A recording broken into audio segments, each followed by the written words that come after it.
Hey there! In this video I'm going to be painting this painting, Pink Clouds Against a Blue Sky. Here's a list of the supplies that I used, but you don't have to use these exact things. Hi guys, so right now I'm just using a bottle of water to spray my paints. These paints are jelly gouache paints, and so a nice thing about them is that they can be rehydrated. So it's kind of a little light. They're a little like watercolors in that way, but they're just a lot thicker. And so yeah, this is the process video for painting the sky that I showed in my at the end of my last video.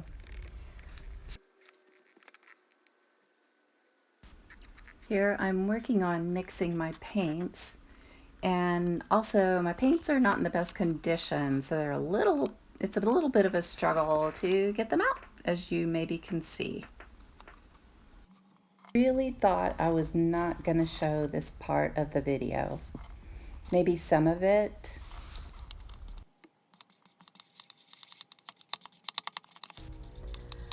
But definitely not all of it. Because there is a part coming up soon that just really felt like a failure to me.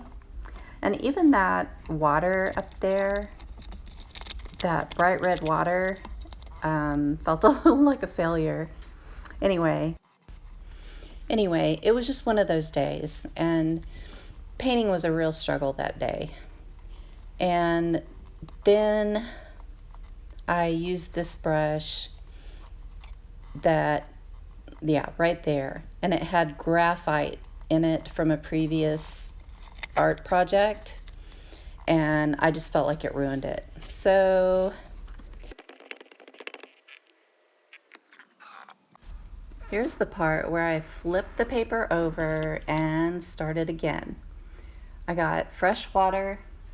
I thoroughly cleaned that brush, and I started again, hoping that I got all the graphite out of my brush,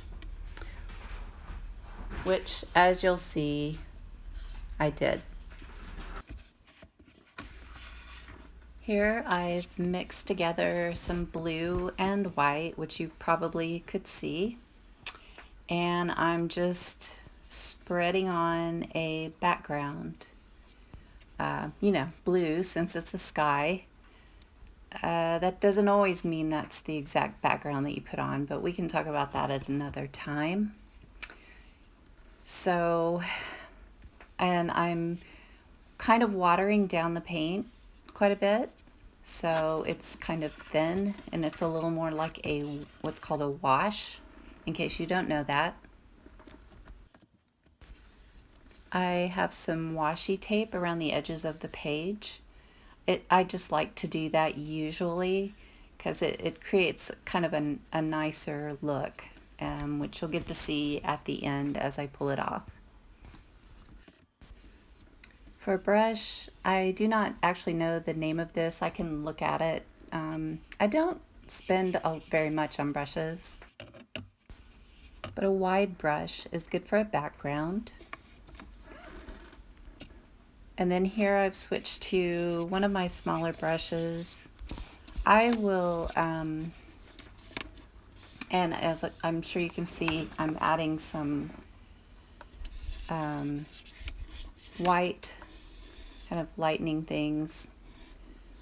And I will put at least some of the names of things in the description below. And so you know what they are specifically, the brands, like the jelly gouache paints, and the paintbrushes and things. Some things may or may not still be available. They may just be a little different now. The little palette that I have there, I actually found a 6-pack of those at the dollar store. So Dollar Tree has a very decent art supply area these days. So if you're on a tight budget, as I often am, then you can go there to get some things like that.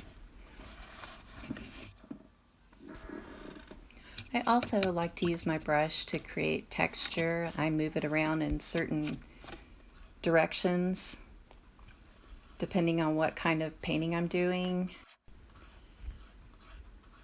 And now you'll see me, I just mixed some pink. As you may know, some red and white make pink. Sometimes I'll mix in a little bit of kind of an yellow, teensy bit of yellow or orange, and I actually do that in this with this painting, and just to give it a little nicer, I don't know, a little more depth. It kind of depends on what I'm painting, but often with the sky, like right here, first I did majority just straight up red and white pink, but certain spots I did add a little bit of an orangey color to warm it up even more in spots, because that's what a sky often looks like, right? Like at sunset or sunrise. So right now I'm kind of sketching out the shapes, just general shapes of the clouds, and I keep the paint still pretty light and kind of not watery, but not super thick. I don't know. Yeah, mainly the main thing is I'm keeping it light, and I'm going to gradually build on this. And I'm sketching out just areas of clouds, and this helps me think through what I want them to look like. And I am looking at a reference photo, and those, for obvious reasons, they're very helpful. Just to know, it's even if you don't, actually copy the photo, it helps you know what, in this case, the clouds, what clouds actually tend to look like. I mean, even no matter how many times you've looked at clouds and how well you think you know what they look like, there's just subtleties that you can forget, and so it just really helps. And Pixabay is a really good source for copyright-free photos. Taking your own photos, obviously, is 100% copyright-free for you. And there are other resources. I just tend to go to those are my go-tos, basically.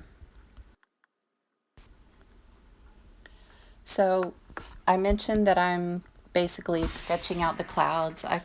Right now I'm going back and forth with the lighter pink and some white.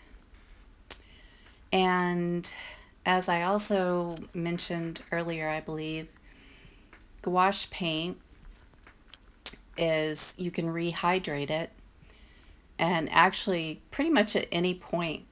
So even once it's on the paper, you can go back and manipulate it some more. And so, that there can be positives and negatives about that. Obviously the positive is you can go back and change things as needed, even the next day, or, I don't know the exact time frame, but it stays in a state where you can change it.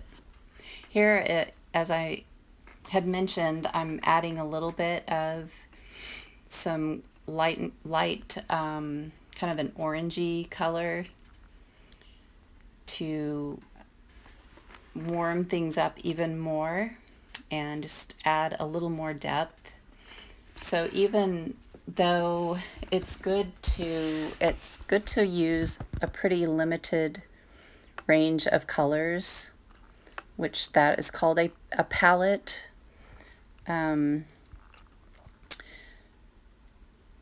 It's good within that range of colors or palette to use some kind of different tones. Okay, hold that thought. I think I'll come back to the color thing, but this is the next day, and it was good to, I came to a good stopping point. It was night, it was pretty late, I needed to go to bed, so, but it's actually good to let your artwork you and your artwork actually rest for a little bit in between working. So that's what I did.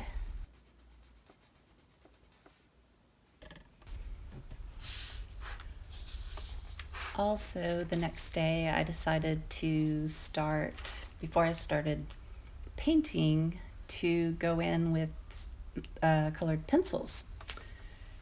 And so it was the perfect time because the paint had plenty of time to dry and cure before I started doing that, and it really works a lot better that way, and it's doesn't tear up it's not as likely to tear up the paper and things like that.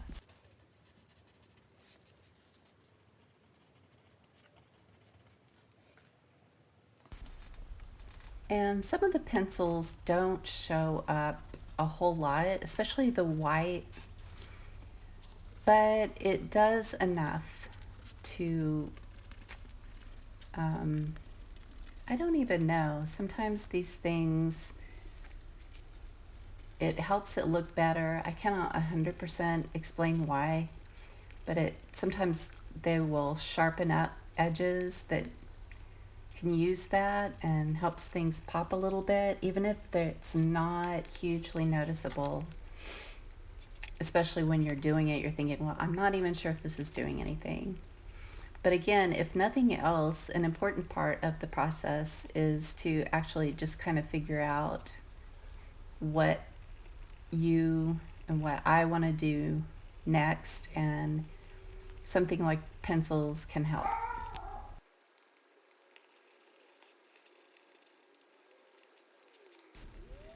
Okay, you know what? I think that I've talked about this enough. I don't really have much of anything to add. Colors, I said I was going to talk about them again, but maybe another video. I think the best thing is for you guys to you can watch the rest of it. And in a little bit, I'm going to start back with paint. I'll be adding paint for the finishing touches. And yeah, just enjoy.